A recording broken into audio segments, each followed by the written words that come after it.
jamendo.com. Tout le monde considère que la culture, c'est utile. Et il y a beaucoup de mal à rendre les gens qui s'engagent là-dedans capables de développer des organisations dont ils puissent vivre. Donc comment on arrive à équilibrer la nécessité de vivre de ce qu'on fait, même si tout le monde convient qu'il n'y a pas de raison qu'on n'en vive pas. Et pourtant, c'est pas simple. Donc il s'agit de trouver l'échelle, le périmètre, organiser le dispositif qui rende ça possible. Donc économiquement viable, quelque chose qui par ailleurs est souhaitable. Rendre possible économiquement ce qui est souhaitable socialement, sociétalement, humainement. Alors on a eu deux projets très différents d'ailleurs qui se sont discutés ce matin. L'un qui concerne là où nous sommes, c'est-à-dire à travers la manaderie, toute une manière d'aborder l'environnement, l'histoire, des activités pas directement de manaderie, mais qui sont très liées à elle, aussi bien dans l'élevage, dans l'agriculture, dans la cuisine, dans la sellerie, dans la biodiversité. Réfléchir à la façon de trouver l'échelle à laquelle ça tient ensemble. Ça devient un projet collectif où personne ne capte pour lui une valeur qui est créée ensemble. Ça, c'est compliqué.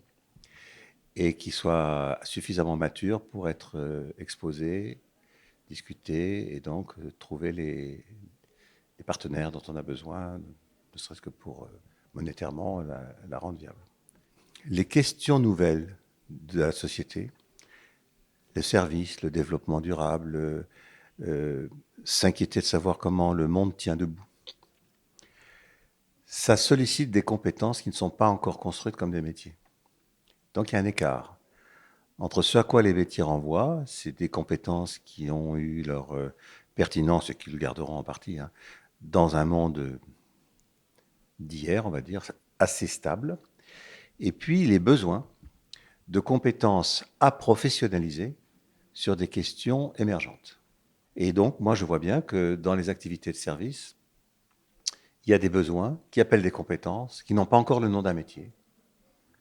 Ce qui explique que pour ceux qui ont déjà des métiers, ils sont déplacés vers ces nouvelles activités sans nom qui les mettent en péril, et où d'autres qui arrivent sans métier, ils prennent des places apparemment plus facilement parce qu'ils n'ont pas le pesanteur du métier d'avant, mais quand même, il leur manque aussi ce que l'expérience d'un métier donne aux autres le moyen de garantir. C'est pas étonnant que les banquiers soient peut-être les premiers à sentir que là, il y a quelque chose, parce que c'est leur boulot, après tout, d'être sur les bons coups. Alors, c'est peut-être pas encore là qu'ils vont faire des miracles monétaires, mais c'est probablement là que se jouent les décalages, les écarts, les émergences, où s'ils ne prennent pas position tôt, ils seront doublés. Et je pense que ce sont de très bons veilleurs, parce qu'ils sont exactement à l'endroit où la question de la valeur monétaire, mais pas que, s'élabore, et c'est leur vrai rendez-vous, c'est leur raison d'être. Ils écoutent, ils font témoignage de leur propre réflexion, et donc ça fait une rencontre. On est dans une démarche où on n'est pas du côté d'un sachant et du côté inversement d'un demandant, on est dans une démarche ensemble de recherche.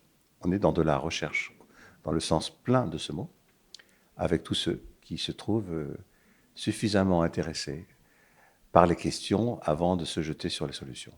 Ce qui a fait que j'ai trouvé que c'était une réunion vraiment intéressante, c'est qu'il y a un niveau d'accord assez facile à trouver entre les gens pourtant de trajectoires extrêmement diverses, voire sur le papier contradictoires, mais qui savent se rencontrer dès lors que les questions se construisent sur un mode un peu sérieux, parce que personne n'a la clé de rien. Donc voilà.